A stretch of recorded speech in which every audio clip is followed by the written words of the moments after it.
الله أكبر.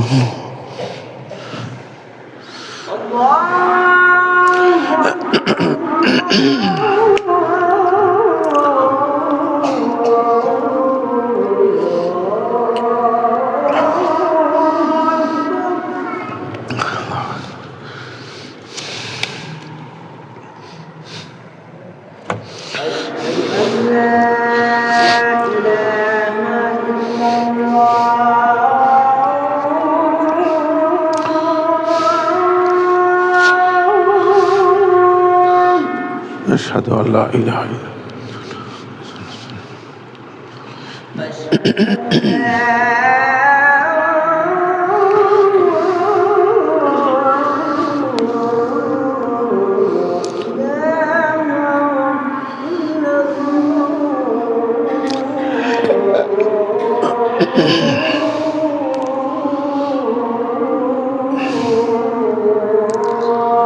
أشهد أن لا إله إلا الله. أشهد أن محمدا رسول الله.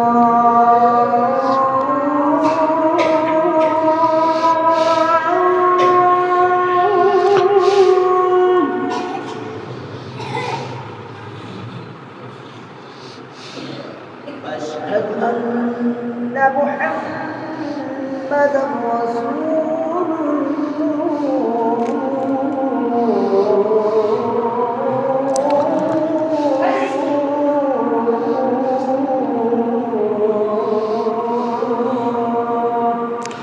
أشهد أن محمد رسول الله.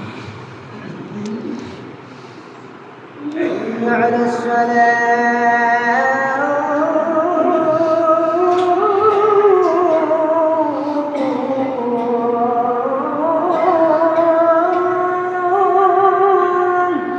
لا حول ولا قوة إلا بالله. حي على الصلاة.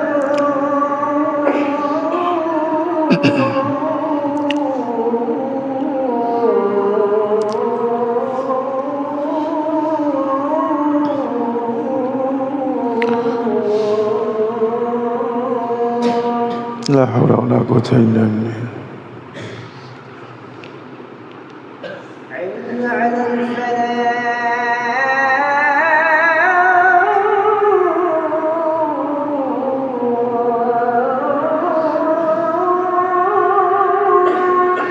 لا حول ولا قوة إلا بالله. حي على الفلاح.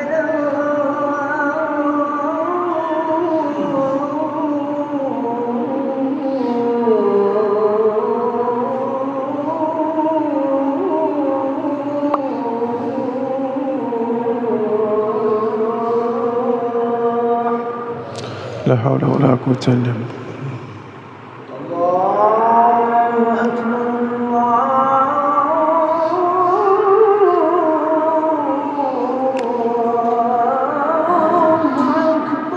الله أكبر. الله أكبر.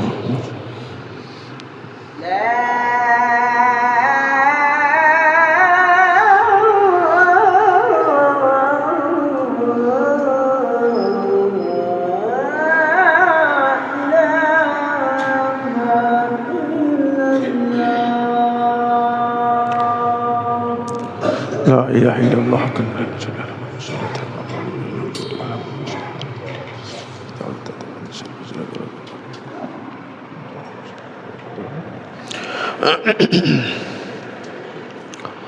إن الحمد لله نحمده ونستعينه ونستغفره ونعوذ بالله من شرور أنفسنا ومن سيئات أعمالنا. من يهده الله فلا مضل له ومن يضلل فلا هادي له. وأشهد أن لا إله إلا الله وحده لا شريك له. وأشهد أن محمدا عبده ورسوله الذي أرسله الله بالحق بشيرا ونذيرا وداعيا إلى الله بإذنه وسراجا منيرا.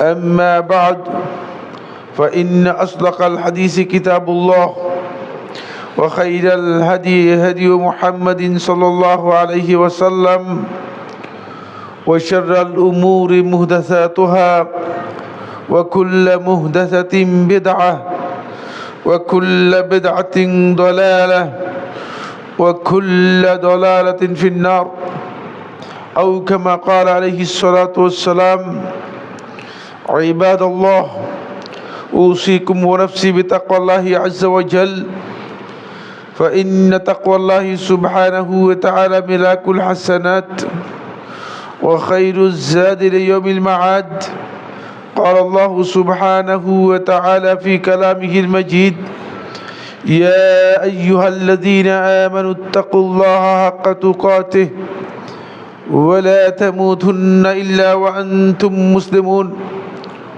وقال سبحانه وتعالى وتزودوا فإن خير الزاد التقوى واتقوني يا أولي الألباب فاتقوا الله عباد الله وأخلصوا أعمالكم لله سبحانه وتعالى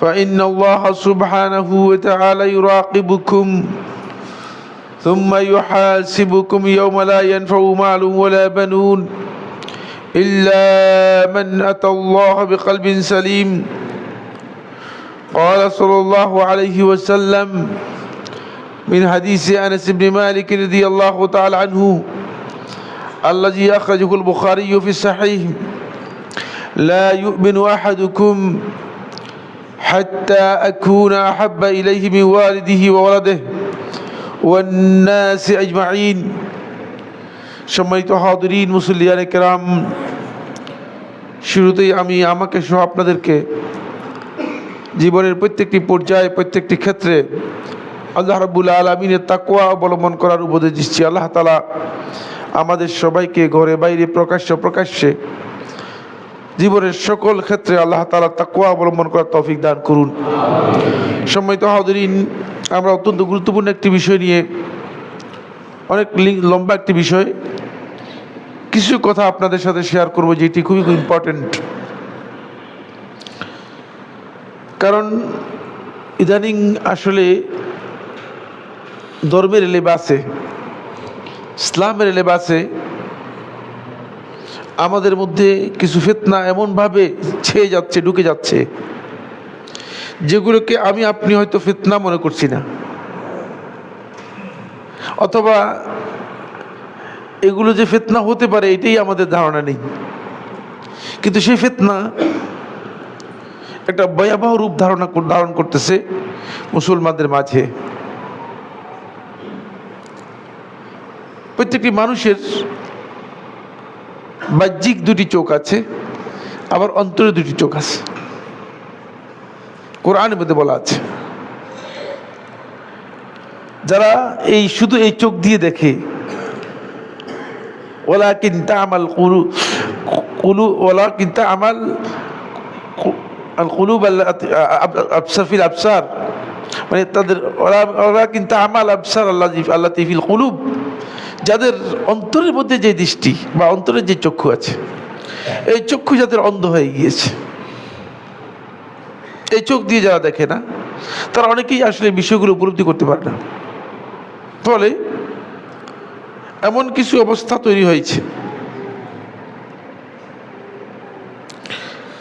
মানুষ বিভিন্ন ধরনের প্রপাগান্ডা প্রচারণার মাধ্যমে মানুষদেরকে মিসগাইড করে ফেলতেছে। প্রথমে আপনাদের সামনে 3টি প্রশ্ন রাখবো, তারপরে আমি আজকের আলোচনার মূল বিষয় ঢোকার আগে একটি ইন্ট্রোডাকশন দেব, তারপরে আলোচনার বিষয়বস্তুগুলো তুলে ধরার জন্য চেষ্টা করব। আলোচনার মূল বিষয়বস্তু হচ্ছে মূলত নবী সাল্লাল্লাহু আলাইহি ওয়াসাল্লামের বিশেষত্ব ও বৈশিষ্ট্য, যেটি আমাদের জানা অপরিহার্য। আমরা অনেকেই না জানার কারণেই আসলে আমরা বড় ধরনের বিপর্যস্ত অবস্থার দিকে চলে যাচ্ছি। প্রথম যে প্রশ্নটি আমাদের সামনে আসছে সেটা হলো এই, যে ব্যক্তি নিজে মনে করে, নিজেকে এই কথা মনে করে যে সে ঈমানদার, মুসলিম, অথচ সে জানে না যে কার মাধ্যমে কীভাবে সে মুসলিম। তাহলে আসলে কি সে মুসলিম? সে এটাই জানে না যে কীভাবে সে মুসলিম, কার মাধ্যমে সে মুসলিম। মনে করতেছে মুসলিম, কিন্তু কিভাবে কার মাধ্যমে সে মুসলিম হলো সেটাই জানে না। এ পথভ্রষ্ট। এই মুসলিম আমাদের সমাজের মধ্যে আছে, যিনি নিজেকে মুসলিম মনে করতেছে, দাবি করতেছে, অথবা মনে করতেছে সাচ্চা মুসলিম, নামাজও পড়ে, কিন্তু তিনি যে আসলে মুসলিম হলেন কার মাধ্যমে বা কিভাবে মুসলিম হলেন সেটাই জানে না। এই কোন প্রকারের মুসলিম, কোন জাতের মুসলিম সেই জানে। আদৌ কি মুসলিম কিনা এটা আপনাদের বিবেচনা, আপনারা বুঝতে পারবেন। যে দাবি করে সে যে আমি কোরআন মানি, কিন্তু কোরআন যার মাধ্যমে পেলাম তাকে সন্দেহ করে থাকে, সে কোন ধরনের মুসলিম? বলছেন আমরা কোরআন মানি, কোরআন মানতে কোনো বাধা নেই, কোরআন মানি, কিন্তু কোরআন তো পেলাম কার কাছে? কোরআন কোত্থেকে আসলো এটা? মানে কোরআন আল্লাহ রাব্বুল আলামিন আমাকে আপনাকে এসে দিয়ে গেছেন না? কিন্তু সে ব্যক্তি কার মাধ্যমে কোরআন পেয়েছে তাকে মানতে রাজি না, তার ব্যাপারে সন্দেহ তার। এই প্রকারের মুসলিমের কোনো দাম আছে কিনা? এই আসলে মুসলিম কিনা? এই মুসলিম কোরআনের কথা বললে কোনো লাভ আছে? এই মুসলিম কোরআন দিয়ে আসলে কোনো ফায়দা লাভ করতে পারবে? এই যদি কোরআনের সমস্ত তাফসীর মুখস্থ রাখে কোনো ফায়দা হবে? প্রশ্নই আসে না। যে নিজে কোরআন শিক্ষার কথা মানুষদেরকে বলে, অন্যকে কোরআন শিক্ষার জ্ঞান দেয়, কোরআন দিকে আহ্বান করে, অথচ নবী সাল্লাল্লাহু আলাইহি ইসলামকে খাটো করে তার ছেলের সাথে দেখে, সে আবার কোন প্রকারের মুসলিম? আসলে কোরআন শিখি, ইদানিং প্রচুর কোরআন শিক্ষা করুন, কোরআন শিক্ষার অফার দেওয়া হচ্ছে। কোরআন অর্থসহ কোরআন শিখুন, কোরআন সার্কেল, কোরআন স্টাডি, কোরআন গ্রুপ ইত্যাদি ইত্যাদি প্রচুর পরিমাণে গ্রুপ, যাদের একটাই বক্তব্য যে কোরআন বুঝতে হবে এবং কোরআন জানতে হবে, কোরআন পড়তে হবে। কোরআন করতে করতে তাদের মুখের মধ্যে ফেনা এসে যাচ্ছে। কিন্তু এই লোকগুলো যখন আল্লাহ রাসূল সাল্লাল্লাহু আলাইহি ওয়াসাল্লামের কথা আসে আর সুন্নাহর কথা আসে, তখন আস্তে করে এটাকে তারা মনে করে যে একটু সাইডে রাখেন। এই আসলে কি মুসলিম? কোন জাতের মুসলিম? আশ্চর্য হলাম, এই ধরনের কোরআনী ফিরকার প্রভাব আমাদের মধ্যে এত বেশি ব্যাপকতা লাভ করেছে যে আপনারা বুঝতেও পারবেন না। এটি প্রোগ্রামে আমাকে দাওয়াত দেওয়া হয়েছে, তো ওই প্রোগ্রামে আমি গিয়েছি।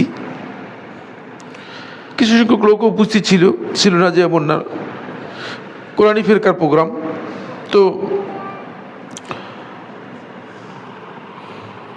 তারা যে কোরআনী ফিরকার দাওয়াত দেয়, এটা সাধারণ পাবলিক জানে না, সাধারণ মানুষ তো বুঝতে পারবে না। আমি বলেছি না, যদি অন্তরে চোখ দিয়ে দেখতে না পারেন, শুধু এই দুই চোখ দিয়ে আপনি জিনিসটা বুঝতে পারবেন না। আলোচক আমার সামনে আলোচনা করলো, কথা বললো, কোরআন থেকেই বললো যেটা হচ্ছে যে মুহাম্মদ রাসূলুল্লাহ সাল্লাল্লাহু আলাইহি ওয়াসাল্লাম আল্লাহর দাস আর আমরাও আল্লাহর দাস। এই ব্যাপারে দ্বিমত আছে কারো? এটা সত্য কথা, ঠিক না? মহা সত্য কথা। মুহাম্মদ সাল্লাল্লাহু আলাইহি ওয়াসাল্লাম আল্লাহর দাস, আল্লাহর গোলাম, আর আমরাও আল্লাহর গোলাম। তার বক্তব্য হচ্ছে যে মুহাম্মদ সাল্লাল্লাহু আলাইহি ওয়াসাল্লাম আল্লাহর গোলাম, আমরাও আল্লাহর গোলাম। সুতরাং আমরা কেন মুহাম্মদ সাল্লাল্লাহু আলাইহি ওয়াসাল্লামের পূজা করব? কেন মুহাম্মদ সাল্লাল্লাহু আলাইহি ওয়াসাল্লামের আমরা তিনি যেগুলো বলছেন সেগুলোকে আমরা পূজা হিসেবে গ্রহণ করব? তিনিও আল্লাহর দাস, আমরা তো আল্লাহর দাস। আপনি এই লোককে, তার বক্তব্য তো সঠিক, ঠিক না? কিন্তু বক্তব্যের বিশাল যে ভুল আছে সেটা কি ধরতে পেরেছেন? একটা বড় ভুল রয়ে গিয়েছে। এটা আমার সামনে যখন বললো, আমি মনে করলাম যে কি ঘটনা, আমার সামনে এরকম কেউ কিছু কথা বলে পার পেয়ে যাওয়া কঠিন। সেখানে আমি থামিয়ে দিই। আমি একটু খুব কঠোর মানুষ, কিন্তু না থামিয়ে আমি একটু স্লো গেলাম। মুহাম্মদ সাল্লাল্লাহু আলাইহি ওয়াসাল্লাম তিনি মানুষ, আমাদের মতো, আমরা মানুষ। এটা কোনো ভুল আছে এখানে? কোরআনের আয়াত, সূরা কাহফের 110 নম্বর আয়াত। সূরা কাহফের 110 নম্বর আয়াতের মধ্যে আপনি দেখেন আল্লাহ তাআলা বলেন, কুল ইন্নামা আনা বাশারুম মিসলুকুম, আপনি বলুন আনা বাশারুম মিসলুকুম, আমি তোমাদের মতো মানুষ। তাহলে তো ভুল বলে নাই। কি মনে করেন ভুল বলছে? হ্যাঁ, আসলে ডাহা ভুল বলছে। আগেরটাও ডাহা ভুল বলেছে, পরেরটাও ডাহা ভুল বলেছে। আসেন, কিন্তু কি কৌশলে আপনাকে বুঝলেন পথভ্রষ্ট করতেছে। এই জন্য বলছি চোখ দিয়ে দেখলে হবে না, এই যে উপরের চোখ দিয়ে দেখলে হবে না, অন্তরের চোখ দিয়ে দেখতে হবে। বুঝতে পেরেছেন? কুল ইন্নামা আনা বাশারুম মিসলুকুম বলে দিন সূরা কাহফের 110 নম্বর আয়াত থেকে লোকদেরকে বুঝাই দিচ্ছে। এবং মানুষও খুব গোগাচ্ছে বিষয়গুলো, মানে গিলছে, মনে করতেছে যে অনেক মানে জ্ঞান এবং অনেক তথ্যভিত্তিক বক্তব্য মানুষের সামনে দিচ্ছে, সেটাকে তারা গ্রহণ করতেছে। সূরা আলে ইমরান 144 নম্বর আয়াতের মধ্যে আল্লাহ তাআলা বলেছেন, মুহাম্মদ সাল্লাল্লাহু আলাইহি ওয়াসাল্লাম কেবল আল্লাহর রাসূল, আর কিছু না। ওয়া মা মুহাম্মাদুন ইল্লা রাসূল কদ খালাত মিন ক্বাবলিহি রাসূল, তার আগে অনেক রাসূল গেছে, চলে গেছে, মরে গেছে। তিনি একজন রাসূল মরে গেছেন। দায়িত্ব কি আমাদের? কোরআনের আয়াত কিন্তু এটি, এটা আমি আমার তৈরি করা বক্তব্য, ব্যাপারটা আপনারা এটা বুঝেন না, যেটা আমি বক্তব্য দিচ্ছি বা আমার কথা, এটাও বলতেছি। এটা হলো কোরআন কারীমের সূরা আলে ইমরান 144 নম্বর আয়াত, যেখানে আল্লাহ তাআলা বলেছেন, ওয়া মা মুহাম্মাদুন ইল্লা রাসূল কদ খালাত মিন ক্বাবলিহির রাসূল, তার আগে অনেক রাসূল চলে গিয়েছেন, তিনিও চলে যাবেন। মানে তোমরা এই নিয়ে তোমাদের কোনো দায়িত্ব নেই মনে হয়। বুঝাচ্ছে যে আল্লাহ তাআলা তাকে শুধু রাসূল হিসেবে প্রেরণ করেছেন, তিনি রাসূল, আর কি? এই বক্তব্য থেকে কি বুঝলেন? এই বক্তব্য সঠিক কিনা? এটা বক্তব্য দিয়ে যাচ্ছে মুহাম্মদ সাল্লাল্লাহু আলাইহি ওয়াসাল্লামের বক্তব্য দিয়ে যাচ্ছে। লোকেরা এটা ঘাসছে খুবই, মানে একেবারে নির্দ্বিধায় মনে করতেছে যে হ্যাঁ, এটা তো একেবারে রেফারেন্স সহ কোরআনের আয়াত দিয়ে বলা কথা। এর চেয়ে হক কথা আর কি হতে পারে? এর চেয়ে শুদ্ধ কথা কি হতে পারে? ঠিক না? সূরা তাহরিমের 1 নম্বর আয়াতের মধ্যে আল্লাহ সুবহানাহু ওয়া তাআলা বলেছেন, ইয়া আইয়ুহান নবী লিমা তুহাররিমু মা আহাল্লাল্লাহু লাক তাবতাগী মারদাতা আজওয়াজিক ওয়াল্লাহু গফুরুর রহিম। ইয়া আইয়ুহান নবী, হে নবী, লিমা তুহাররিমু মা আহাল্লাল্লাহু লাক, আপনি কেন হারাম বলতেছেন, হারাম করতেছেন যেটা আল্লাহ তাআলা হালাল করেছে? আপনার কোনো অধিকারই নেই আল্লাহ হালাল করছে এমন জিনিসকে হারাম করার। ঠিক আছে কথাটা? আপনি কেন হালাল করতেছেন, হারাম করতেছেন যেটা আহাল্লাল্লাহু লাকা, আল্লাহ রাব্বুল আলামিন আপনার জন্য হালাল করেছেন। তাবতাগী মারদাতা আজওয়াজিক, আপনি আপনার স্ত্রীদের মানে সন্তুষ্টি মানে উদ্দেশ্য করে আপনি যেটা আল্লাহ তাআলা হালাল করেছে সেটাকে হারাম করে নিচ্ছেন। আল্লাহু গফুর রহিম, খবরদার ফিরে যান, আল্লাহ তাআলা আপনাকে ক্ষমা করবেন, তিনি দয়াশীল। কোরআন আয়াত থেকে বুঝাচ্ছে যে নবী সাল্লাল্লাহু আলাইহি ওয়াসাল্লাম হালালকে হারাম করার অধিকার রাখেন না। তারা বলতেছে মানে নবী সাল্লাল্লাহু আলাইহি ওয়াসাল্লাম কি হালাল হারাম করতে পারেন কিনা? আল্লাহই তো নিষেধ করে দিচ্ছেন যে আপনি কিভাবে আল্লাহ তাআলা যেটা হালাল করে দিয়েছে সেটাকে হারাম করতে পারেন। সূরা তাহরিমের 1 নম্বর আয়াত। এইগুলো বুঝিয়ে সাধারণ পাবলিকদেরকে হাইকোর্ট দেখিয়ে দিয়েছে। মুহাম্মদ সাল্লাল্লাহু আলাইহি ওয়াসাল্লাম সম্পর্কে বিভ্রান্ত করার জন্য ওই কোরআনী সম্প্রদায়ের পথভ্রষ্ট গ্রুপগুলো এই ধরনের বক্তব্য দিয়ে সাধারণ মানুষদেরকে এমনভাবে হাইকোর্ট দেখিয়ে দিয়েছে যে মানুষ মনে করতেছে ঠিকই তো, কোরআন তো এগুলো বলেছে। এখন শেষে আমাকে বললো যে আপনি কিছু কথা বলেন। আমি এখানে কিছু বলাটাও তো একটা সমস্যা, না বলাও সমস্যা। জিনিসটা আমার কাছে খুবই বিভ্রান্তিকর মনে হলো। তখন আমি তার প্রথম যে প্রশ্ন যে মুহাম্মদ সাল্লাল্লাহু আলাইহি ওয়াসাল্লাম আল্লাহর দাস, আমরাও আল্লাহর দাস, আমি বললাম যে আল্লাহর দাস যে কথা সত্য, কিন্তু আমরা যারা ঈমান এনেছি আমাদের ঈমানের মধ্যে 2টি শাহাদাতের মাধ্যমে আমরা ইসলামে প্রবেশ করেছি। দুটি শাহাদাতের মাধ্যমে আমি আপনি ইসলামের মধ্যে প্রবেশ করেছি। প্রথম শাহাদাত হচ্ছে উলুহিয়তের শাহাদাত, আশহাদু আল্লা ইলাহা ইল্লাল্লাহ। আর দ্বিতীয় শাহাদাত হচ্ছে রিসালাতের শাহাদাত, ও আশহাদু আন্না মুহাম্মাদান আবদুহু ওয়া রাসূলুহু। যদি কোনো ব্যক্তি মুহাম্মাদান আবদুহু এর মধ্যে থেমে যায়, রাসূলুহুকে অস্বীকার করে, সে আল্লাহর কসম কাফের। কাফের যে কোনো সন্দেহ নেই, থামার কোনো জায়গা নেই এখানে। দাস বলার পরে আপনি রাসূল বললেন না, মুহাম্মদ সাল্লাল্লাহু আলাইহি ওয়াসাল্লামকে আপনি সত্যকে গোপন করে ভ্রষ্টতার দিকে মানুষের দিকে নিয়ে গেলেন। দেখছেন কথাটা আগে বুঝছেন, এখন কথাটা বুঝে আসতেছে আপনাদের? অন্তর্যোগ দিয়ে বুঝতে হবে। মুহাম্মদ সাল্লাল্লাহু আলাইহি ওয়াসাল্লাম আল্লাহর দাস আর আপনিও আমার দাস। কথাটা ঠিক হয়েছে কিনা? ঠিক হয়নি। ওই জাহেলের বক্তব্য ঠিক হয়নি। কারণ মুহাম্মদ সাল্লাল্লাহু আলাইহি ওয়াসাল্লাম যেখানে দাসের কথা বলা হয়েছে, যেখানে আল্লাহ রাব্বুল আলামিন তাকে আল্লাহর দাস হিসেবে বলেছেন, সেখানে আল্লাহ রাব্বুল আলামিন আমার আপনার কাছ থেকে এই স্বীকৃতি নিয়েছেন যেন আমি আল্লাহ রাব্বুল আলামিনের গোলামের সাথে আল্লাহর রাসূল হিসেবে তাকে স্বীকার দিই। যদি আল্লাহর রাসূল হিসেবে স্বীকার না দিয়ে থাকি তাহলে আমি কাফের।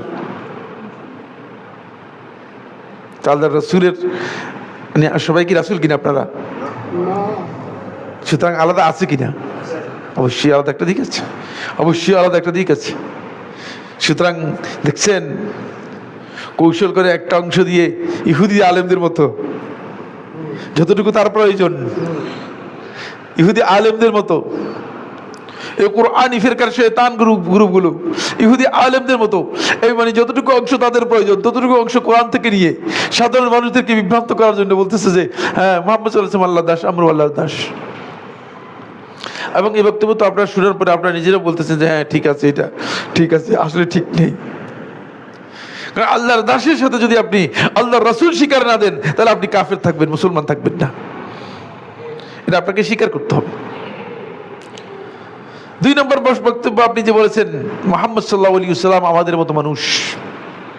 যেই আয়াতের মধ্যে যেই জায়গায় আল্লাহ রাব্বুল আলামিন মুহাম্মদ সাল্লাল্লাহু আলাইহি ওয়াসাল্লাম আমাদের মতো মানুষ বলেছেন, সূরা আল কাহফের 110 নম্বর আয়াতের মধ্যে, ঠিক না? সূরা আল কাহফের 110 নম্বর আয়াতের মধ্যে, ওই আয়াতের মধ্যে এই জায়গায় থামাটা হারাম এবং কুফরি। কারণ এর সাথে যুক্ত করে দিয়েছেন আল্লাহ তাআলা, আল্লাহ তাআলা বলেছেন কুল ইন্নামা আনা বাশারুম মিসলুকুম ইউহা ইলাইহি। কারণ এটা ওয়াসফ, এটা ওই বাশার শব্দ থেকে ওয়াসফ। সুতরাং এখানে যারা আরবি গ্রামার পড়েছেন তারা জানার কথা মৌসুফ আর সিফাতের মধ্যে পার্থক্য করা জায়েজ নেই। সুতরাং এটা আকীদাগত বিশাল বিভ্রাট। কুল ইন্নামা আনা বাশারুম মিসলুকুম, আপনি বলুন আমি তোমাদের মতো মানুষ, ইউহা ইলাইহি, পার্থক্য হচ্ছে আমার কাছে ওহী আসে, আপনাদের সবার কাছে আসে তো না।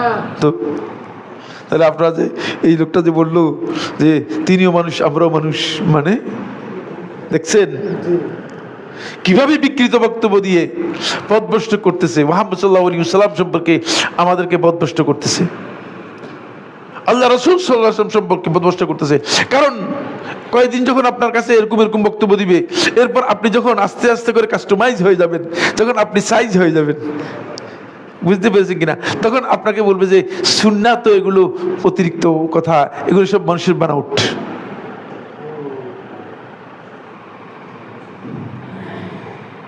কিন্তু আপনি তো এটা বুঝতে পারেন নাই।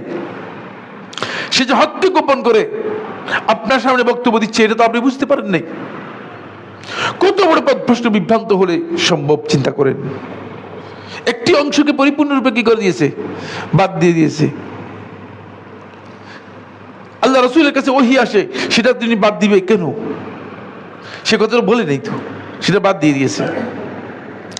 আসেন এরপরে আয়াতে যেই কথা বলা হয়েছে, আল্লাহ রাব্বুল আলামিন যেটা বলে দিয়েছেন, ওয়ামা মুহাম্মাদুন ইল্লা রাসূল ক্বাদ খালাত মিন ক্বাবলিহির রুসুল। এখানে আল্লাহ রাব্বুল আলামিন রাসূল সাল্লাল্লাহু আলাইহি ওয়াসাল্লামের মৃত্যুর ব্যাপারে সংবাদ দিচ্ছেন। কারণ সাহাবায়ে কেরাম আল্লাহ রাসূল সাল্লাল্লাহু আলাইহি ওয়াসাল্লামের মৃত্যু হয়ে গেলে সাহাবায়ে কেরামগণ মনে করতেছে যে রাসূলের মৃত্যু হয়ে গেলে আমাদের অবস্থা কি হবে। এই জন্য আল্লাহ তাআলা রাসূল সাল্লাল্লাহু আলাইহি ওয়াসাল্লামের রিসালাতের বিষয়টি ঠিক রেখে বলতেছেন যে তিনি রাসূল, রিসালাত তার থেকে যাবে যদিও তিনি মারা যান। ভুল অর্থ করেছেন। তার রিসালাতের দায়িত্ব কিয়ামত পর্যন্ত মানুষের কাছে থাকবে, মানুষের ঘাড়ে থেকে যাবে, যদিও তিনি মারা যান, কারণ তিনি মরতেই পারেন, মানুষ হিসেবে তার মৃত্যু হবে। এই জন্য আল্লাহ রাব্বুল আলামিন এই কথা বলেছেন, এই জন্য আল্লাহ সুবহানাহু ওয়া তাআলা এই কথা বলেছেন, অন্য কোনো কারণে নয়। আসেন, আপনি মুহাম্মদ সাল্লাল্লাহু আলাইহি ওয়াসাল্লামকে আল্লাহর দাস বলে আপনি যেটা বুঝাতে চেয়েছেন যে তিনি আল্লাহর দাস, আমরাও আল্লাহর দাস, তখন আমি তাকে বললাম, দেখেন রাসূলুল্লাহ সাল্লাল্লাহু আলাইহি ওয়াসাল্লাম আল্লাহর গোলাম এবং বান্দা ছিলেন, কিন্তু সূরাতুন নাজমের 3 এবং 4 নম্বর আয়াতের মধ্যে আল্লাহ রাব্বুল আলামিন বলে দিয়েছেন, কোরআনের 26টি আয়াতের মধ্যে আল্লাহ সুবহানাহু ওয়া তাআলা আল্লাহ রাসূল সাল্লাল্লাহু আলাইহি ওয়াসাল্লামের এমন কিছু বৈশিষ্ট্যের কথা উল্লেখ করেছেন যেগুলো অন্যান্য মানুষের নেই। যদি পড়া না থাকে আগে পড়ে নিন,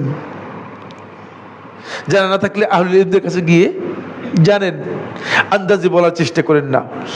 সূরাতুন নাজমের 3 এবং 4 নম্বর আয়াতের মধ্যে আল্লাহ তাআলা বলেন, ওয়া ইয়ানতিকু আনিল হাওয়া ইন হুয়া ইল্লা ওয়াহয়ুন ইউহা, তিনি মুখ থেকে যা কথা বলেন সবটাই ওহী।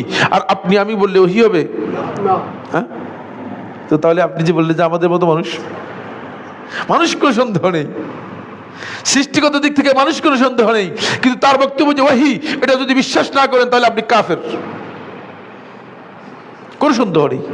কারণ আল্লাহর আয়াতকে অস্বীকার করতেছেন, এটা কোনো ব্যক্তির তৈরি করা বক্তব্য নয়। আল্লাহ রাব্বুল আলামিন আয়াতকে অস্বীকার করতেছেন। আল্লাহ তাআলা কোরআনের মধ্যে বলে দিয়েছেন, ওমা ইয়ানতিকু আনিল হাওয়া, তিনি নিজের পক্ষ থেকে কিছু বলেন না, ইন হুয়া ইল্লা ওয়াহয়ুন, তিনি যা বলে থাকেন সেটা ওহী পুরোটাই। এটাকে অস্বীকার করবেন কিভাবে? তার কথাকে অস্বীকার করবেন কিভাবে?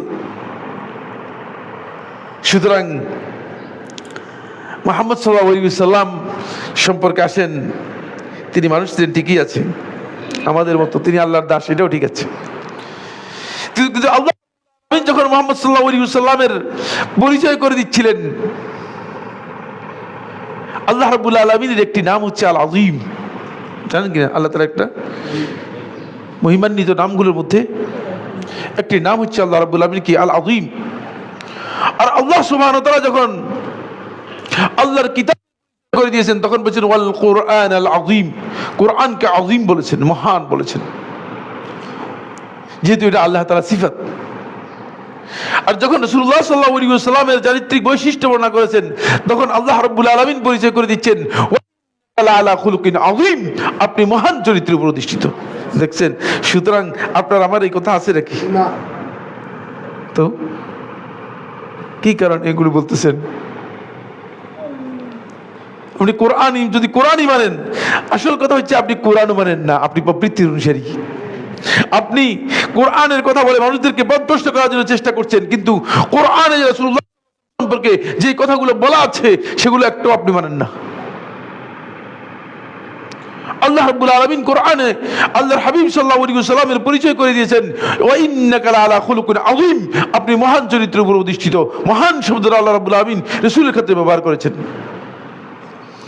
এরপরে আল্লাহ রাব্বুল আলামিন মুহাম্মদ সাল্লাল্লাহু আলাইহি ওয়াসাল্লাম সম্পর্কে পরিচয় করে দিয়েছেন, বান্দা হিসেবে পরিচয় করে না দিয়ে মুহাম্মদ সাল্লাল্লাহু আলাইহি ওয়াসাল্লামের রিসালাতের পরিচয় করে দিয়েছেন এভাবে, ওয়া আল্লাহকা ইল্লা রাহমাতাল লিল আলামিন, যে আপনাদের বিষয়ে ক্লিয়ার সমস্ত আলামিন বিশ্ব জগতের জন্য রহমত হিসেবে আপনার রিসালাতকে করে দিলাম। কি বলতেছেন এগুলো? এগুলো তো কোরআনের বক্তব্য, এগুলো কোনো হাদিস থেকে তৈরি করে আমি বলছি। একটা শব্দ ওই হাদিসের মধ্যে হাদিসের বক্তব্য নয়, একটা শব্দ হাদিসের বক্তব্য নয়। মুহাম্মদ সাল্লাল্লাহু আলাইহি ওয়াসাল্লাম আমাদের মতো মানুষ, মুহাম্মদ সাল্লাল্লাহু আলাইহি ওয়াসাল্লাম আমাদের মতো দাস। এই কথা বলে আপনি মানুষদেরকে বিভ্রান্ত করছেন, পথভ্রষ্ট করছেন, অথচ আল্লাহ রাব্বুল আলামিন কোরআনের মধ্যে ক্লিয়ার কথাগুলো বলে দিয়েছেন, সবটাই কোরআনের মধ্যে আছে। তাহলে বুঝা গেল যে আপনি কোরআনের কিছু অংশ নিজের স্বার্থে যখন আসে সেটা গ্রহণ করেন, আর যে অংশটুকু নিজের স্বার্থে, নিজের মন গড়া মনের সাথে যেটা মিশে না, মনের সাথে যেটা মিলে না, সেটা কি করেন? আস্তে করে বাদ দিয়ে দেন, আস্তে করে সেটাকে বাদ দিয়ে দেন। খবরদার, এই ধরনের কাজ যারা করছেন তারা আল্লাহ রাসূল সাল্লাল্লাহু আলাইহি ওয়াসাল্লামের ক্ষতি করছেন, রাসূল সাল্লাল্লাহু আলাইহি ওয়াসাল্লামের বিষয়ে তারা পথভ্রষ্ট এবং বিভ্রান্ত।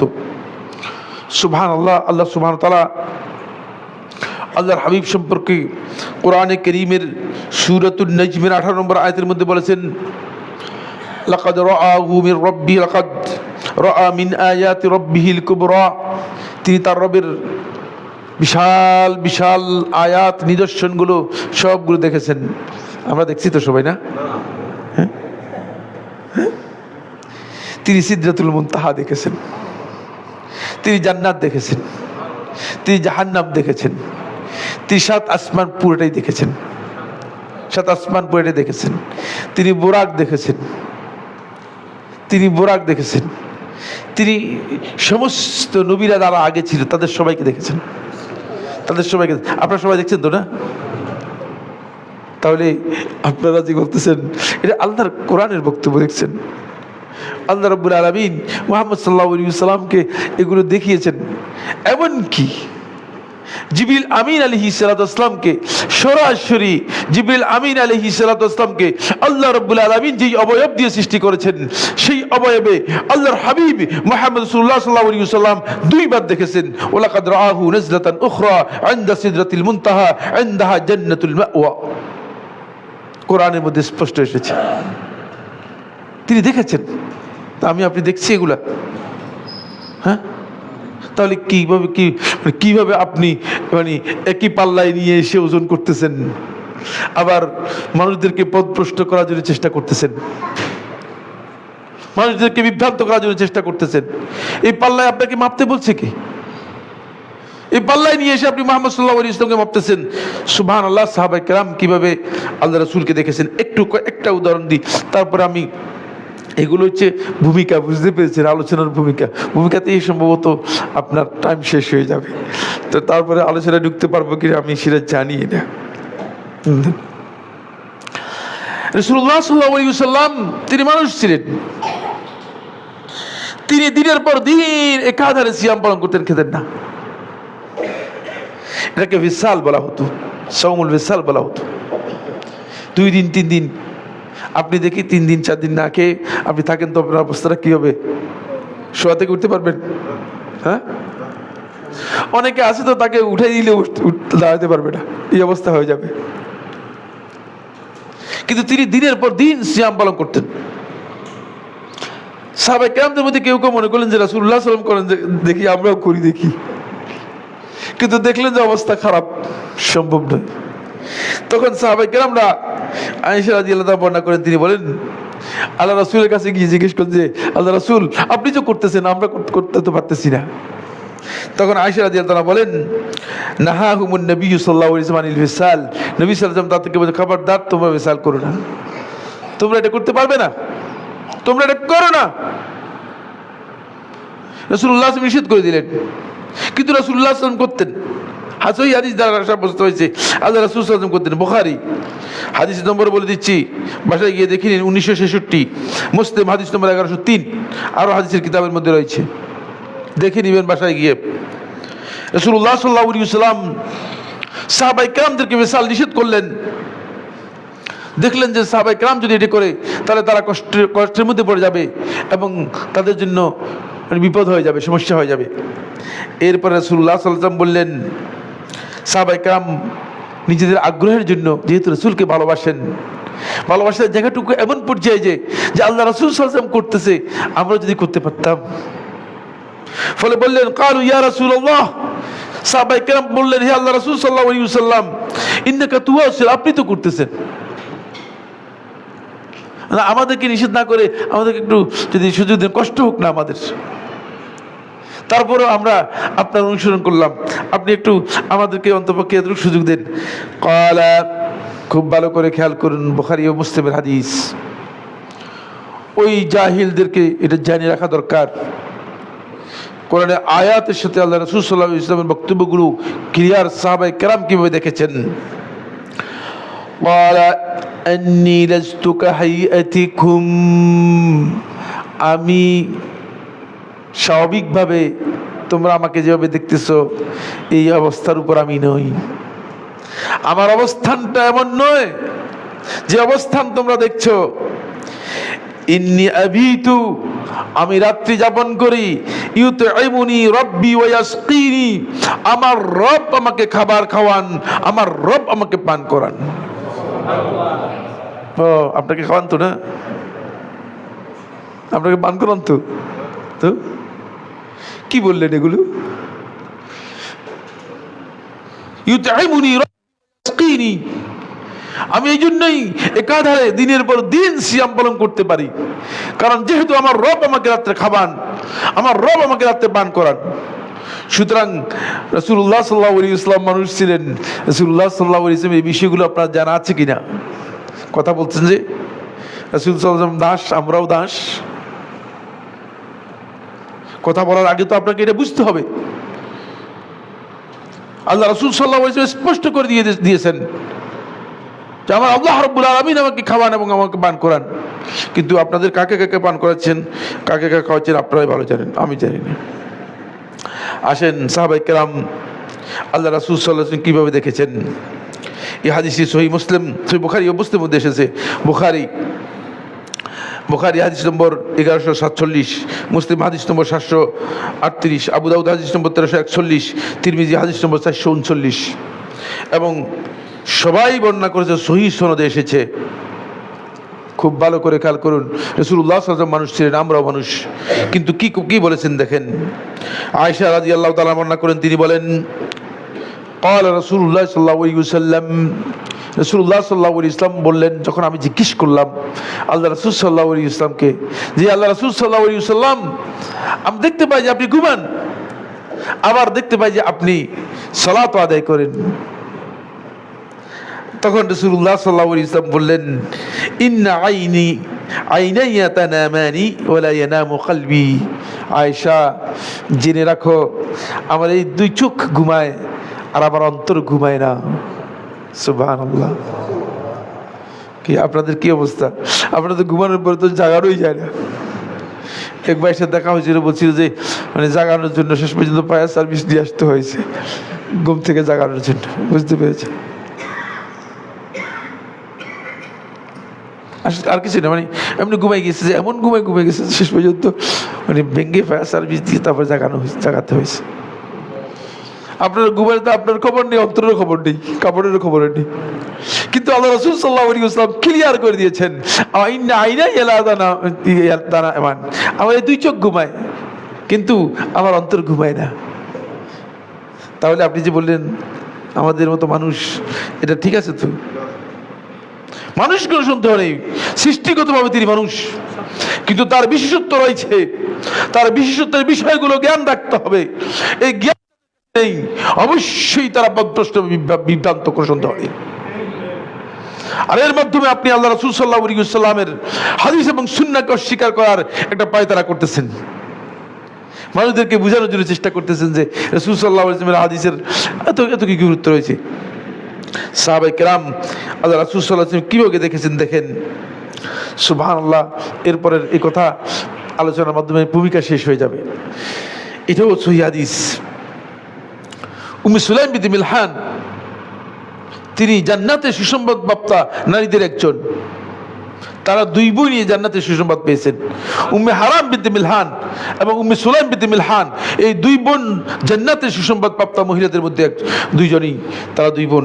উম্মে সুলাইম বিনতে মিলহান রাদিয়াল্লাহু তাআলা আনহা বলেন যে আল্লাহ রাসূল সাল্লাল্লাহু আলাইহি ওয়াসাল্লাম কানা ইয়াতিহা, রাসূলুল্লাহ সাল্লাল্লাহু আলাইহি ওয়াসাল্লাম বেশিরভাগ সময় তার কাছে আসতেন। উম্মে সুলাইম রাদিয়াল্লাহু তাআলার সাথে আল্লাহ রাসূল সাল্লাল্লাহু আলাইহি ওয়াসাল্লামের মানে অন্য সম্পর্ক ছিল, মাতৃত্বের একটা সম্পর্ক ছিল। তো উম্মে সুলাইম রাদিয়াল্লাহু তাআলা আনহার কাছে তিনি খালার মতো হতেন। উম্মে সুলাইম রাদিয়াল্লাহু তাআলা ঘরে তিনি বেশিরভাগ আসতেন। রাসূলুল্লাহ সাল্লাল্লাহু আলাইহি ওয়াসাল্লাম কানা ইয়াতিহা ফায়াকিলু ইনদাহা, তার কাছে আসতে রাসূলুল্লাহ সাল্লাল্লাহু আলাইহি ওয়াসাল্লাম কিছুক্ষণ কি করতেন? কাইলুলা করতেন। কাইলুলা হচ্ছে হালকা কিছুক্ষণ ঘুমানো। দুপুরের বেলায় গরম যখন উত্তপ্ত হয়ে যায় তখন হালকা কিছুক্ষণ রেস্ট নেওয়া, ঘুমানো, এটি একটা সুন্নাহ, যে সুন্নাহ আমাদের কাছ থেকে হারিয়ে গিয়েছে। এই সুন্নাহটা আমরা কি করে দিয়েছি? মাইনাস করে দিয়েছি। ফায়াকিলু ইনদাহা ফাতাবসুতু লাহা, তখন উম্মে সুলাইম রাদিয়াল্লাহু তাআলা অত্যন্ত খুশি, আনন্দিত হতেন যেহেতু রাসূলুল্লাহ সাল্লাল্লাহু আলাইহি ওয়াসাল্লাম আসতেন, তখন রাসূলুল্লাহ সাল্লাল্লাহু আলাইহি ওয়াসাল্লামকে দেখে তিনি খুব খুশি হতেন। আর রাসূলুল্লাহ সাল্লাল্লাহু আলাইহি ওয়াসাল্লাম সেখানে কাইলুলা করতেন। ওয়া কানা কাসীরাল আরাক, আর রাসূলুল্লাহ সাল্লাল্লাহু আলাইহি ওয়াসাল্লামের একটা স্বাভাবিক অভ্যাস ছিল, সেটা হলো এই যে আল্লাহ রাসূল সাল্লাল্লাহু আলাইহি ওয়াসাল্লামের ঘাম একটু বেশি হতো। অনেকের আছে ঘাম কম হয়, অনেকের আছে কি ঘাম বেশি হয়। আল্লাহ রাসূল সাল্লাল্লাহু আলাইহি ওয়াসাল্লাম যখন মানে দুপুরবেলার কথা, তো কাইলুলা তো দুপুরবেলা হয়, একটু ঘর্মাক্ত হতেন, ঘাম একটু বেশি হতো। যখন ওহী নাযিল হতো তখন তিনি আরো বেশি ঘর্মাক্ত হয়ে যেতেন ওহীর কারণে। ওয়া কানা কাসীরাল আরাক, তিনি তার একটু ঘাম তার একটু বেশি হতো। ফাকানাত তাজমাউ আরাকাহু ফাতাজআলুহু ফিত-তিবি ওয়াল কাওয়ারির। উম্মে সুলাইম বিনতে মিলহান রাদিয়াল্লাহু তাআলা আনহা একটা শিশি নিয়ে আল্লাহ রাসূল সাল্লাল্লাহু আলাইহি ওয়াসাল্লামের যে ঘামগুলো আছে, এগুলো ঘামগুলো সবগুলো শিশির মধ্যে একসাথ করতেন। একসাথ করে তিনি এগুলো মানে তার এই শিশির মধ্যে রাখতেন এবং তার যে আতর আছে আতরের মধ্যে দিতেন, সুগন্ধি হিসেবে ব্যবহার করতেন। হাদিস কিসের বলছি খেয়াল আছে তো? হ্যাঁ, সহিহ মুসলিমের হাদিস, একেবারে স্পষ্ট সহিহ হাদিস, কোনো আন্দাজ ফান্দাজের কথা নয়, আন্দাজের কোনো বক্তব্য নেই। রাসূলুল্লাহ সাল্লাল্লাহু আলাইহি ওয়াসাল্লাম দেখেন, রাসূলুল্লাহ ফাকালা নবী সাল্লাল্লাহু আলাইহি ওয়াসাল্লাম ইয়া উম্মে সুলাইম, রাসূলুল্লাহ সাল্লাল্লাহু আলাইহি ওয়াসাল্লাম উম্মে সুলাইমকে লক্ষ্য করে বললেন মা হাযা, কারণ রাসূল সাল্লাল্লাহু আলাইহি ওয়াসাল্লামকে অনুমতিও নেন নাই, কারণ তারা জানতেন যে আল্লাহ রাসূল সাল্লাল্লাহু আলাইহি ওয়াসাল্লামের যে কোনো জিনিস দিয়ে তাবাররুক হাসিল করা পৃথিবীর সমস্ত উলামায়ে কেরামের বক্তব্য অনুযায়ী ইজমা, এটা জায়েজ। যদি কেউ দ্বিমত পোষণ করে থাকেন, তিনি আলেমদের মুখালাফাত করার কারণে পথভ্রষ্ট, বিভ্রান্ত। খুব ভালো করে জানতে হবে বিষয়গুলো, যাদের জানা নেই তারা জেনে নেবেন, খুবই গুরুত্বপূর্ণ বিষয়। ফলে ফাকাল নবী সাল্লাল্লাহু আলাইহি ওয়াসাল্লাম, নবী সাল্লাল্লাহু আলাইহি ওয়াসাল্লাম বললেন ইয়া উম্মে সুলাইম, হে উম্মে সুলাইম, এটা কি কি কি করতেছো তুমি, কি কাজ করতেছো এটা? قالت, তখন উম্মে সুলাইম রাদিয়াল্লাহু তাআলা বললেন যে আরাকুকা আদুফু বিহি তিবি, হে আল্লাহ রাসূল সাল্লাল্লাহু আলাইহি ওয়াসাল্লাম, আপনার এই ঘামগুলো আমি এগুলোর মাধ্যমে আমার সুগন্ধি হিসেবে আমি আমার ব্যবহার করার জন্য নিচ্ছি। রাসূলুল্লাহ সাল্লাল্লাহু আলাইহি ওয়াসাল্লাম কিছুই বললেন না। তো যে আপনি যে বললেন অল্প আগে তিনি দাস, তিনি মানুষ, এই কথাগুলো আর এই যে হাদিসগুলো আপনাদের সামনে যে কোরআনের আয়াতগুলো পড়ে শোনালাম, এটা থেকে কি বুঝলেন? অবশ্যই তিনি মানুষ, অবশ্যই তিনি আল্লাহর গোলাম, কিন্তু বিশাল রয়েছে যে পার্থক্যগুলো, যে বিশেষত্বগুলো যারা জন্য অপরিহার্য। এই জন্য আজকের আলোচনার মধ্যে যাব প্রথম পয়েন্ট যেটি, সেটা হলো এই আল্লাহ রাসূল সাল্লাল্লাহু আলাইহি ওয়াসাল্লামের এই বিশেষত্ব সম্পর্কে যদি আপনি জানলে আপনার কি ফায়দা হবে। এক নম্বর বিষয় হচ্ছে, তাহলে আপনি আল্লাহ রাসূল সাল্লাল্লাহু আলাইহি ওয়াসাল্লামের যথাযথ মর্যাদা, আপনারা আল্লাহ রাসূল সাল্লাল্লাহু আলাইহি ওয়াসাল্লামের যথাযথ মর্যাদা দিতে পারবো। অন্যথায় তার মর্যাদার মধ্যে কোথাও হয়তো মর্যাদা হানি হবে, অথবা কোথাও মর্যাদা কি হয়ে যাবে, বেড়ে যাবে, অতিরিক্ত হয়ে যাবে, সীমালঙ্ঘন হয়ে যাবে। মর্যাদার ক্ষেত্রে রাসূলুল্লাহ সাল্লাল্লাহু আলাইহি ওয়াসাল্লাম মর্যাদাকে এক চুল পরিমাণ মর্যাদা দেয়া, এটাও হারাম। আবার রাসূলুল্লাহ সাল্লাল্লাহু আলাইহি ওয়াসাল্লাম মর্যাদা হানি হয় এক চুল পরিমাণ মর্যাদা কমানো, এটাও কি হারাম। লা তুতুরুনি কামা আতরাতিন নাসারা ইবনে মারইয়াম, তোমরা আমার ব্যাপারে সীমা লঙ্ঘন করো না, বাড়াবাড়ি করো না। কামা আতরাতিন নাসারা ইবনে মারইয়াম, যেভাবে খ্রিস্টানরা ইবনে মারইয়ামের ব্যাপারে সীমা লঙ্ঘন করেছে। ঈসা ইবনে মারইয়াম আলাইহিস সালামের ব্যাপারে সীমা লঙ্ঘন করতে করতে উঠাতে এক পর্যায়ে বলে দিচ্ছে আল্লাহর পুত্র, নাউযুবিল্লাহি মিন যালিক, আল্লাহর পুত্র বানিয়ে দিয়েছে। বুঝতে পেরেছেন? খবরদার তোমরা এই জায়গায় যেও না। আর আমাদের এই দেশেও একদল লোক আছে, বেরলভী, রেজবি এবং পথভ্রষ্ট তরিকতপন্থী একটি গ্রুপ আছে, ওই সম্প্রদায়ের বক্তব্য হচ্ছে যে রাসূলুল্লাহ সাল্লাল্লাহু আলাইহি ওয়াসাল্লাম আল্লাহর নূরের তৈরি। নাউজুবিল্লাহ। ওই খ্রিস্টান আর এই ব্যক্তিদের মধ্যে কোনো পার্থক্য আছে কিনা? খ্রিস্টানদের আকীদার মধ্যে শিরক রয়েছে, কিন্তু খ্রিস্টানদের আকীদা এই আকীদার চেয়ে কিছুটা হালকা। কারণ এই আকীদাতে আপনি আল্লাহ রাসূল সাল্লাল্লাহু আলাইহি ওয়াসাল্লামকে করে দিয়েছেন। নাউজুবিল্লাহ মিন যালিক। ওই আকীদা যেটা, সেটা হচ্ছে এই আল্লাহ তাআলা জন্য স্ত্রী পুত্রকে করেছেন বাধ্য, মানে সাব্যস্ত করে দিয়েছেন। আপনি আল্লাহকে আল্লাহ রাসূল সাল্লাল্লাহু আলাইহি ওয়াসাল্লামকে আল্লাহ তাআলার অংশে পরিণত করে দিচ্ছেন। পুরোটাই হারাম, পুরোটাই শিরক, পুরোটাই শিরক। এখানে সীমা লঙ্ঘন করার কোনো জায়গা নেই।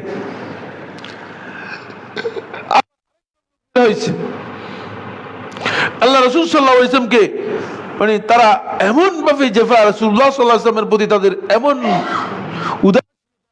এমন ব্যবহার, তারা মনে করে থাকে যে মুহাম্মদ একজন মানুষ আমাদের মতোই, তার আর অতিরিক্ত কি মর্যাদা রয়েছে। এমনকি অনেকে আছেন যে আল্লাহ রাসূল সাল্লাল্লাহু আলাইহি ওয়াসাল্লামের উপর মুহাম্মদ সাল্লাল্লাহু আলাইহি ওয়াসাল্লাম এই যে দরুদটুকু পর্যন্ত পড়তে রাজি না। নাউজুবিল্লাহ মিন যালিক। তাদের বইতে প্রফেট মুহাম্মদ লিখেছে, কিন্তু সাল্লাল্লাহু আলাইহি ওয়াসাল্লাম কোথাও লেখেনি। কত বড় জালিম, কত বড় ধৃষ্টতা, চিন্তা করেছেন? আল্লাহ রাসূল সাল্লাল্লাহু আলাইহি ওয়াসাল্লামের নামের মধ্যে সাল্লাল্লাহু আলাইহি ওয়াসাল্লাম পর্যন্ত লেখে নাই। এই জন্য লেখে নাই যে মানে তারা মনে করেন যে না, সাল্লাল্লাহু আলাইহি ওয়াসাল্লাম কিন্তু কেন লিখবো? তারা বলছে যে কোরআনের মধ্যে তো আল্লাহ তাআলা লেখেননি। কোরআনের মধ্যে আল্লাহ রাব্বুল আলামিন তোমার নাম লিখছে কিনা? তো তুমি মানুষ না? এই ধরনের কথার কোনো অর্থ আছে কিনা? বেহুদা বক্তব্য, এগুলো বেহুদা বক্তব্য। আল্লাহ রাসূল সাল্লাল্লাহু আলাইহি ওয়াসাল্লামের সম্মানের বিষয়গুলো আল্লাহ রাব্বুল আলামিন জানিয়ে গেছেন, সুস্পষ্ট করে গেছেন। কোরআনের মধ্যেই বলা আছে, ইয়া আইয়ুহাল্লাযীনা আমানু সাল্লু আলাইহি ওয়া সাল্লিমু তাসলিমা। এই কথা তোমার জানা নেই? এটা তো একেবারে স্পষ্ট বক্তব্য। তোমার উপর ফরজ করে দেওয়া হয়েছে, বাধ্যতামূলক করে দেওয়া হয়েছে। রাসূলুল্লাহ নাম যখন উচ্চারণ হবে তখন তুমি সাল্লাল্লাহু আলাইহি ওয়াসাল্লাম তার উপর দরুদ পড়বে। বাধ্যতামূলক করে দেওয়া হয়েছে, নির্দেশ দেওয়া হয়েছে। কেন তুমি সেটা করতে যাচ্ছ না? ফলে রাসূলুল্লাহ সাল্লাল্লাহু আলাইহি ওয়াসাল্লামকে তারা এত তাচ্ছিল্যের সাথে দেখে। কি করেছেন? শুধু কোরআনের মধ্যে যাই, আমার আল্লাহ রাব্বুল আলামিন কোরআনে কারীমের সর্বমোট 4টি আয়াতের মধ্যে মুহাম্মদ সাল্লাল্লাহু আলাইহি ওয়াসাল্লামের নাম উচ্চারণ করেছেন। কয়টি আয়াতের মধ্যে বললাম? 4টি আয়াতের মধ্যে মুহাম্মদ সাল্লাল্লাহু আলাইহি ওয়াসাল্লামের নাম উল্লেখ করেছেন।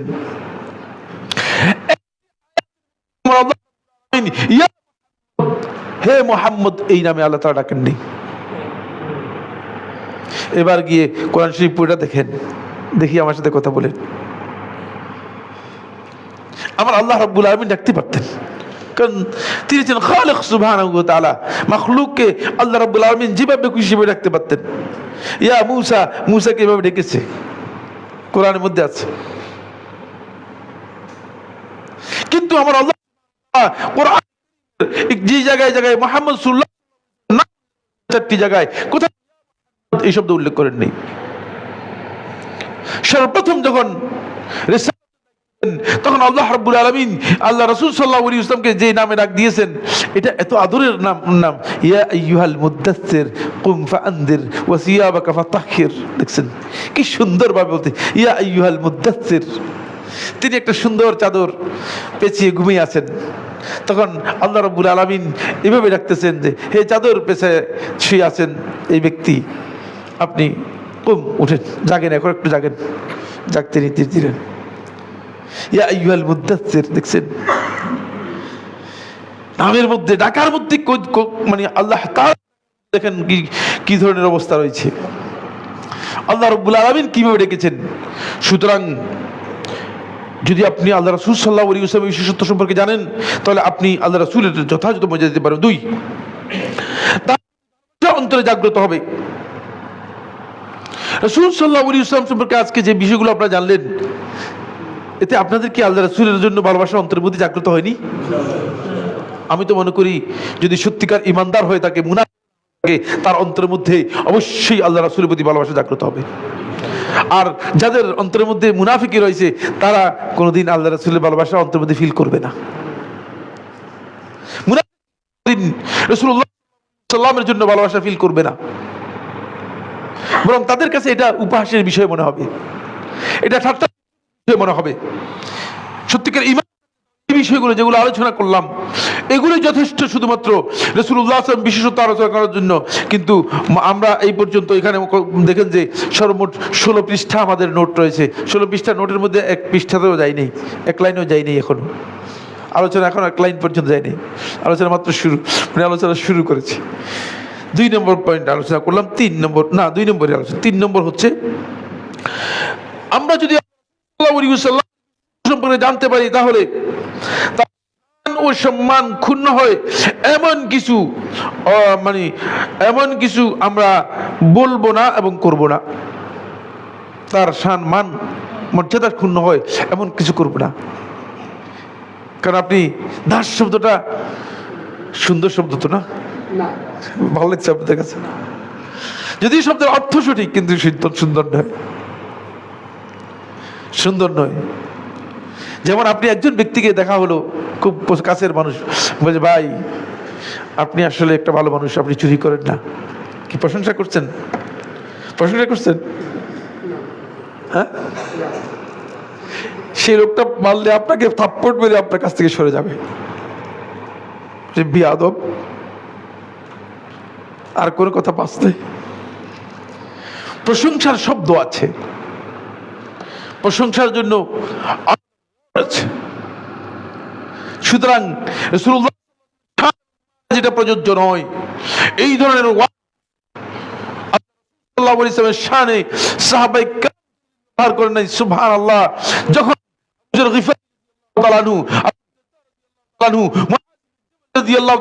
বর্ণনা করেন, তারা বলেন আউসানি খালিলি, আমার খালিল আমাকে, আমার বন্ধু আমাকে ওসিয়ত করেছে। দেখেন, আল্লাহ রাসূলের নাম পর্যন্ত উল্লেখ করেননি, কারণ তাদের ভালোবাসা অন্তরের মধ্যে ছিল। এই জন্য বলেছে যে আমার খালিল আমাকে কি করেছেন, ওসিয়ত করেছেন। এই যে উম্মে সুলাইম সহ অন্যদের কাছ থেকে বর্ণিত হয়েছে, মানে মিন হাব্বি সাল্লাল্লাহু আলাইহি ওয়াসাল্লাম, এটি আমার প্রিয় মানুষ, আমার প্রিয় রাসূলুল্লাহ থেকে পেয়েছি। শব্দ বুঝতে হবে। সেই মান আপনি রাসূলুল্লাহ সাল্লাল্লাহু আলাইহি ওয়াসাল্লাম দিতে পারবেন। 4 নম্বর পয়েন্ট হচ্ছে যেটা, সেটা হলো রাসূল সাল্লাল্লাহু আলাইহি ওয়াসাল্লামের ব্যাপারে থেকে আপনি নিজেকে বের করে নিয়ে আসতে পারবেন। যদি রাসূলুল্লাহ সাল্লাল্লাহু আলাইহি ওয়াসাল্লামের সম্মান সম্পর্কে সঠিক জানেন, তাহলে রাসূল সাল্লাল্লাহু আলাইহি ওয়াসাল্লামের ব্যাপারে বাড়াবাড়ি করবেন না। একদল বাড়াবাড়ি করে ফেলছে, এত বাড়াবাড়ি করছে। আমাদের এদেশে একবার বহস হয়েছে, বুঝলেন, আল্লাহ রাসূল সাল্লাল্লাহু আলাইহি ওয়াসাল্লাম পেশাব পায়খানা পাক না না পাক এই নিয়ে তাউযুবিল্লাহ মিন যালিক বহস হয়েছে কুমিল্লাতে। আমি তখন ছিলাম, আমি ছাত্র ছিলাম আর কি, বুঝতে পেরেছ? চিন্তা করে বাড়াবাড়ির একটা পর্যায়ে আছে। আরে বাবা, যেটা কোরআন এবং সুন্নাহর মধ্যে আসছে, এর বাইরে তুমি রাসূলকে মর্যাদা উপরে উঠানোর জন্য তুমি চেষ্টা করতেছো কি কারণে? প্রশ্ন করে, রাসূলুল্লাহ সাল্লাল্লাহু আলাইহি ওয়াসাল্লাম নূরের তৈরি না মাটির তৈরি? যে রাসূলুল্লাহ সাল্লাল্লাহু আলাইহি ওয়াসাল্লামকে যদি নূরের তৈরি করা হয়, তাহলে রাসূলুল্লাহ সাল্লাল্লাহু আলাইহি ওয়াসাল্লামের সম্মান বেড়ে যাবে, কিন্তু এটা গলত। তিনি করা হয়েছে, তাকেও তা থেকে সৃষ্টি করা হয়েছে। যদি আপনি বলেন যে তিনি নূরের তৈরি, ফেরেশতারা সব তৈরি, ফেরেশতারা কি সবাই আল্লাহ রাসূল সাল্লাল্লাহু আলাইহি ওয়াসাল্লাম থেকে মর্যাদার দিক থেকে উপরে না নিচে? তো তাহলে কি বুঝলেন আপনি?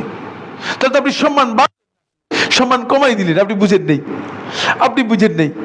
এই জন্য এই বিষয়গুলো নিয়ে যারা সীমালঙ্ঘন করবে, বিশেষত্ব সম্পর্কে যদি জ্ঞান রাখে, তাহলে সেটা আর করবে না। 5 নম্বর পয়েন্ট, রাসূলুল্লাহ অস্বীকার করাকে পথভ্রষ্টতা হিসেবে মনে করবেন। যদি সাল্লাল্লাহু আলাইহি ওয়াসাল্লামের, খুব ভালো করে খেয়াল করুন, বিশেষত্ব এবং বৈশিষ্ট্য সম্পর্কে জানেন, তাহলে আল্লাহ রাসূলের সুন্নাহ করে, সুন্নাহকে যারা মানে না, তারা যে পথভ্রষ্ট, এটা আপনি বুঝতে আপনার সহজ হবে।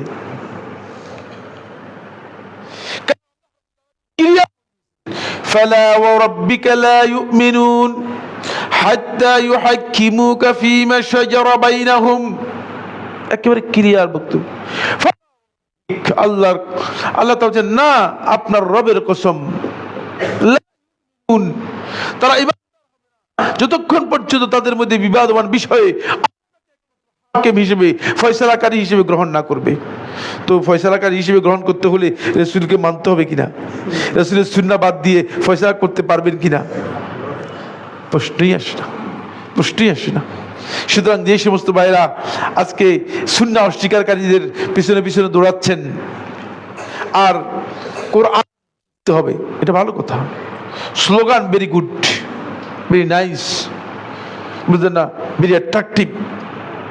এই স্লোগানের কারণে একটা বিশাল মানুষ দৌড় দিয়ে, লাভ দিয়ে, লম্বজম্ব করে গিয়ে পড়তেছে যে কোরআন জানা দরকার, কোরআন বুঝে দরকার, কোরআন শিক্ষা গ্রহণ করা দরকার, কোরআন সার্কেল ইত্যাদি ক্লাস, কোরআন শিক্ষা কোর্স, বুঝলেন না, কোরআন আন্ডারস্ট্যান্ডিং ইত্যাদি নামে নামে কোরআন বুঝার জন্য। কিন্তু কোরআন বুঝার আগে তো ইমান ঠিক করতে হবে নাকি? কি মনে করেন? ইমান ঠিক করতে হবে না? যে ব্যক্তি যদি পুরো কোরআন মুখস্থ করে, তাহলে সে ব্যক্তি কি আদৌ কোনো কিছু লাভে কাজ করবে কিনা? কোনো কাজে আসবে না। সর্বপ্রথম কোরআন যে মুআজাম ইন্ডেক্স তৈরি করেছে, ওরিয়েন্টালিস্ট তৈরি করেছে, একজন ওরিয়েন্টালিস্ট তৈরি করেছে, পুরো তৈরি করেছে একজন ওরিয়েন্টালিস্ট, যে সমস্ত থেকে উপকৃত হচ্ছে। যে বই আমরা সব সময় আমাদের 24 ঘন্টা আমাদের কাজে লাগে, আলেমদের 24 ঘন্টা কাজে লাগবে, একজন ওরিয়েন্টালিস্ট তৈরি করেছে। তো এই ওরিয়েন্টালিস্ট কি জান্নাতি হয়ে যাবে কিনা? সে তো মূলত কোরআনের কোন কোন জায়গায় ভুল আছে এগুলো বের করার জন্য ইন্ডেক্সটা তৈরি করেছে। কিন্তু ইন্ডেক্স তৈরি হয়ে যাওয়ার পরে ইন্ডেক্সটা কাজে লেগেছে ইসলামের, মুসলমানদের। কারণ যিনি মোবাইল তৈরি করেছেন, তিনি মোবাইল তৈরি করেন নাই যে ইসলাম প্রচার করার জন্য, মোবাইল তৈরি করেন না যে মোবাইলের মধ্যে আপনি কোরআন এবং হাদিসের আলোচনা করবেন। তিনি মোবাইল তৈরির একটা অবজেক্ট নিয়ে, কিন্তু আল্লাহ তাআলা মনে করেছেন যে তোর দিয়ে আর একটা অন্য কাজও করাবো, তো সুতরাং অন্য কাজের মধ্যে লাগিয়ে দিয়েছেন। এটা আল্লাহ তাআলার অনুগ্রহ, বুঝতে পেরেছেন? এটা আমাদের খেয়াল রাখতে হবে। সুতরাং আপনাকে খেয়াল রাখতে হবে যে যারা হাদিস অস্বীকারী রয়েছে, তারা মূলত এই ধরনের স্লোগান, খুব চমৎকার চটকদার স্লোগান দিয়ে কিন্তু আমাদের মধ্যে একটা ব্যাপক বিভ্রান্তি তৈরি করতেছে। এখানে উপস্থিত আছে প্রত্যেকটা মসজিদের মধ্যে, এবং তাদের অবস্থান রয়েছে, তাদের মধ্যে অনেকে আছে নামাজ পড়ে, আল্লাহর কসম তার ঈমান যদি ঠিক না হয়, তার এই নামাজের কোনো মূল্য নেই, ক্লিয়ার করে বলে দিচ্ছি। 6 নম্বর পয়েন্ট হচ্ছে, রাসূল সাল্লাল্লাহু আলাইহি ওয়াসাল্লামকে উত্তম ও আদর্শ মডেল হিসেবে গ্রহণ করতে পারবেন, কারণ আল্লাহ সুবহানাহু ওয়া তাআলা সূরা আযাবের 21 নম্বর আয়াতের মধ্যে বলেছেন, রাসূলিল্লাহি উসওয়াতুন হাসানা, আল্লাহ রাসূলের মধ্যে তোমাদের জন্য উত্তম আদর্শ রয়েছে। সুতরাং রাসূলুল্লাহ সাল্লাল্লাহু আলাইহি ওয়াসাল্লামকে একমাত্র উত্তম মডেল হিসেবে যদি গ্রহণ করতে চাই, তাহলে সুন্নাহ বাদ দিয়ে তাকে মডেল নিতে পারবেন কিনা? হ্যাঁ, কোত্থেকে মডেল নেবেন? রাসূল সাল্লাল্লাহু আলাইহি ওয়াসাল্লাম অনুসরণ করবেন রাসূল সাল্লাল্লাহু আলাইহি ওয়াসাল্লাম সুন্নাহ বাদ দিয়ে? আদৌ সম্ভব কিনা? সম্ভব নয়। তাহলে কোরআন আসলে মানেন নেই, মডেল হিসেবে গ্রহণ করতে পারেন নেই। এবং বৈশিষ্ট্য, আল্লাহ রাসূল সাল্লাল্লাহু আলাইহি ওয়াসাল্লাম বিশেষত্ব এবং বৈশিষ্ট্য যদি মধ্যে, আমার উত্তম মডেল হচ্ছে মুহাম্মদ সাল্লাল্লাহু আলাইহি ওয়াসাল্লাম, প্রত্যেকটি ক্ষেত্রে অনুসরণ করতে হবে। তখন আপনার সামনে সেটা আলোকোজ্জ্বল একটা মডেল হিসেবে আসবে, আলোকোজ্জ্বল মডেল হিসেবে মুহাম্মদ রাসূলুল্লাহ সাল্লাল্লাহু আলাইহি ওয়াসাল্লামকে পাবেন, যেটা আপনি নিজেও বুঝতে পারবেন না। আজকে আর আলোচনা করব না, মূল আলোচ্য বিষয়ের আগেই ইন্ট্রোডাকশনে যে কথাগুলো বললাম, সেখানে আমরা এই কথাগুলো আপনাদেরকে বোঝাতে চেয়েছি যে রাসূলুল্লাহ সাল্লাল্লাহু আলাইহি ওয়াসাল্লাম সম্পর্কে আসলে না জেনে আন্দাজে কথা বলা, এবং রাসূলুল্লাহ সাল্লাল্লাহু আলাইহি ওয়াসাল্লামের বিশেষত্ব সম্পর্কে জ্ঞান না রেখে সাল্লামকে এবং নিজেদেরকে সবাইকে এক পাল্লায় নিয়ে এসে মেপে দিন এর বিচার করা, এটি অন্যায় এবং দৃষ্টতা এবং ঈমানের পরিপন্থী। আল্লাহ রাব্বুল আলামিন আমাদের সবাইকে এই বিষয়গুলো বোঝার তৌফিক দান করুন। আকুলু কাউলি হাযা লি ওয়া লাকুম ফাস্তাগফিরুল্লাহ লি ওয়া লাকুম ফাস্তাগফিরুহু ইন্নাহু হুয়াল গফুরুর রহিম।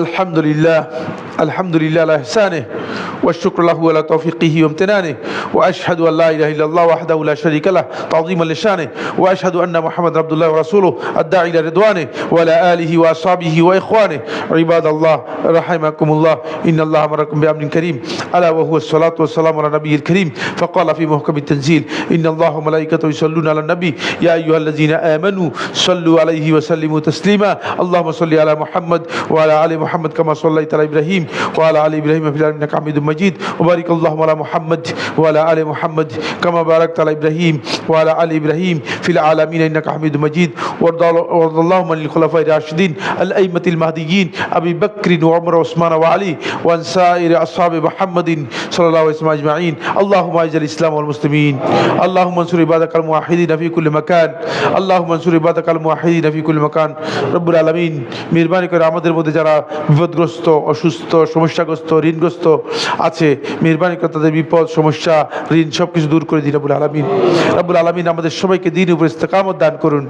রব্বুল আলামিন আমাদের সবাইকে সুন্নাহর জ্ঞান দান করুন।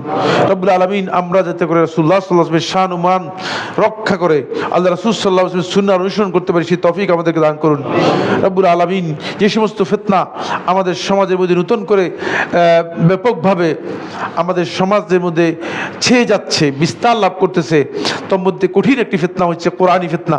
তারা কোরআন দিয়ে মানুষদেরকে বিভ্রান্ত করতেছে।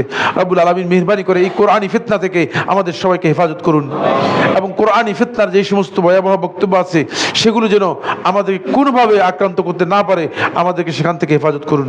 রব্বুল আলামিন মুসলিম উম্মাহ যে কঠিন একটি অবস্থার মধ্যে আছে সারা পৃথিবীতে মুসলিমদেরকে এলিয়ে দেওয়া হচ্ছে মুসলিমদের বিরুদ্ধে, অমুসলিমরা মুসলমানদেরকে মুসলিমদের বিরুদ্ধে ব্যবহার করছে আর উদ্দেশ্য তারা দেখছে যে মুসলিমদেরকে দুর্বল করার জন্য এটাই কৌশল, মুসলিমদেরকে দুর্বল করার জন্য এটাই কৌশল আর এই কারণে মুসলিমরা ক্ষতিগ্রস্ততার দিকে যাচ্ছে। রব্বুল আলামিন মেহেরবানি করে মুসলমানদের উপর আপনি রহমত নাজিল করুন, মুসলমানদেরকে আপনি সাহায্য করুন। বিশেষ করে গাজার মুসলিম যারা রয়েছে তাদের যুদ্ধবিরতির নাম দিয়ে বিশ্বাসঘাতক দখলদার ইহুদি বাহিনী তাদের বিভিন্ন জায়গায় আবারও আক্রমণ শুরু করে দিয়েছে। এই বিশ্বাসঘাতক এই জাতি 650 বছর 6000 বছর আগ থেকে বিশ্বাসঘাতকতা করে আসছে, ঘাতকতা করেছে, মুসা ঘাতকতা করেছে, নবীদের সাথে বিশ্বাসঘাতকতা করেছে, বিশ্বাসঘাতকতা করেছে এবং পর পর যতগুলো চুক্তি হয়েছে সমস্ত সেই 1970 সাল থেকে আরম্ভ করে আজকে কত 2025 সাল পর্যন্ত প্রত্যেকটি চুক্তিতে বিশ্বাসঘাতকতা করেছে। আল্লাহ এই বিশ্বাসঘাতককে আপনি ধ্বংস করে দিন, তাদের উপর আপনার নাজিল করুন। আল্লাহ রাব্বুল আলামিন আমাদের সবাইকে দ্বীনের উপর হেদায়েত দান করুন। ইবাদাল্লাহ রাহিমাকুমুল্লাহ ইন্নাল্লাহা ইয়া'মুরু বিল আদলি ওয়াল ইহসান ওয়া ইতা'জিল কুরবা ওয়া ইয়ানহা আনিল ফাহশাই ওয়াল মুনকারি ওয়াল বাগyi ইয়া'iযুকুম লা'আল্লাকুম তাযাক্কারুন ফাযকুরুল্লাহা আল-'আযীম ইয়াযকুরকুম ওয়াশকুরুহু আলা আলাইহি ওয়া নি'আমিহি ইয়াজিদকুম ওয়া যিকরুল্লাহি আকবার ওয়াল্লাহু ইয়া'লামু মা তাসনাউন।